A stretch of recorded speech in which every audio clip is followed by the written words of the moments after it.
আসো, আমাদের দরজা খোলা আছে, কিন্তু আমরা যাবো না। তারা সম্মানিত যেভাবে চায় নাই, আমরা সেভাবে যাবো না।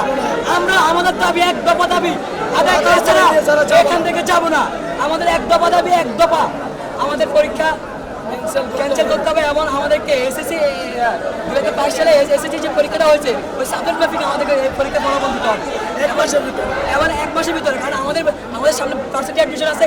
যদি আমরা এই মুহূর্তে যদি আপনারা আবার নতুন রুটিন দেন, এই রুটিন দেন 2 সপ্তাহ পরে, তাহলে আমাদের পরীক্ষা হয়ে যাবে আরো 1 মাস পরীক্ষা হবে, আরো 1 মাস 1 মাস পরীক্ষা হবে। ঠিক আছে, 1 মাস 1 মাস পর আপনাদের রেজাল্ট বার করতে যাবে আরো 3-4 মাস। তারপরে আমাদের অ্যাডমিশনটা আমরা কয় মাসে নিব? যদি আমরা অ্যাডমিশনটা নিই, অ্যাডমিশনটা আরো 2 মাস সময় দেন, তাহলে আমরা যদি মাসে শুরু করি, তাহলে আমরা শুরু করবো আগে বছর ডিসেম্বর বা এর পরের বছর 25 সালে জানুয়ারি থেকে। সাবজেক্ট ওয়েবিনারের মাধ্যমে আমাদের রেজাল্ট 1 মাসের ভিতরে প্রকাশ করতে হবে।